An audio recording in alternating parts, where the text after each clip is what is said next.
시청자 여러분 안녕하십니까? 척추교정 전문의 카이로프랙터 최문준입니다. 지난번에는 유통 전반에 대해서 설명을 드렸는데요. 이번 시간에는 디스크에 대해서 설명을 드리겠습니다.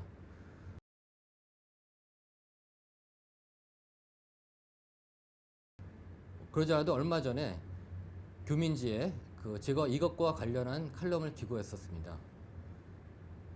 디스크의 구조에 대해서 먼저 말씀을 드리면요.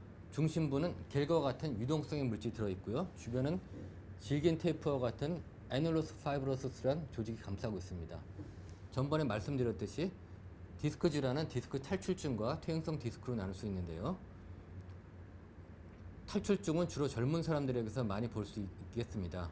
젊은 사람 디스크는 이제 수분이 많고 이제 탱탱하게 주로 터져 나오게 되고요.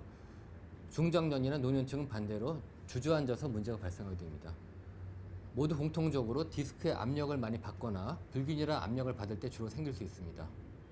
이를테면 척추의 곡선이 좋지 않아 특정 세그먼트 디스크의 적정 이상의 압력을 받는 경우나 아니면 이제 척추의 틀어짐으로 인한 아탈구, 즉 서브락세이션으로 인해서 디스크의 불균일한 압력을 받게 되면 한쪽으로 터져 나오거나 퇴행을 촉진시켜 이제 주저앉게 됩니다.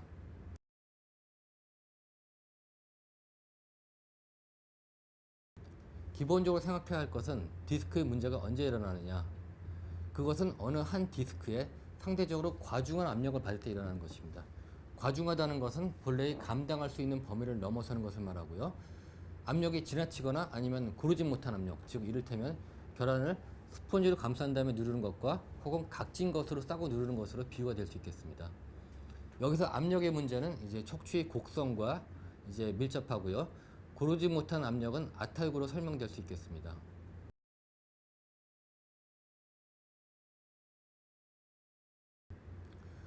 우선 척추 곡선과 디스크의 관계에 대해서 말씀을 드리겠습니다. 인간이 직립보행을 하면서 가지게 된 것은 척추의 S자형 곡선입니다. 이 곡선이 몸의 중심을 잡기 쉽게 만들 뿐만 아니라 보행 시 받는 척추의 충격을 마치 스프링 모양 흡수시켜서 척추를 보호하게 되어 있습니다. 디스크 또한 충격 흡수의 역할을 하고 있죠.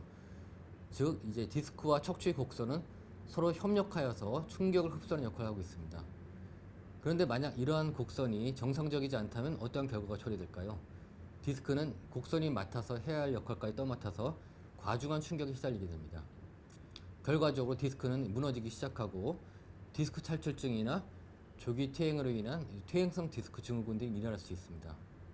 둘째로 아탈구는 척추의 한 세그먼트가 틀어지면서 튀어나오는 현상이라고 말씀드렸었죠.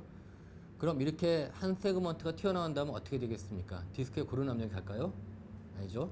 이제 불균일한 압력이 전달되어 결함이 깨지는 것처럼 이제 한쪽으로 삐져나오거나 퇴행을 일으켜서 이제 주저앉게 됩니다. 이것을 방지하려면 관리 차원에서 이제 카이로프랙틱을 정기적으로 받아서 아탈구를 없애고 곡선을 이제 살려놓는다면 디스크의 문제는 거의 일어나지 않게 됩니다.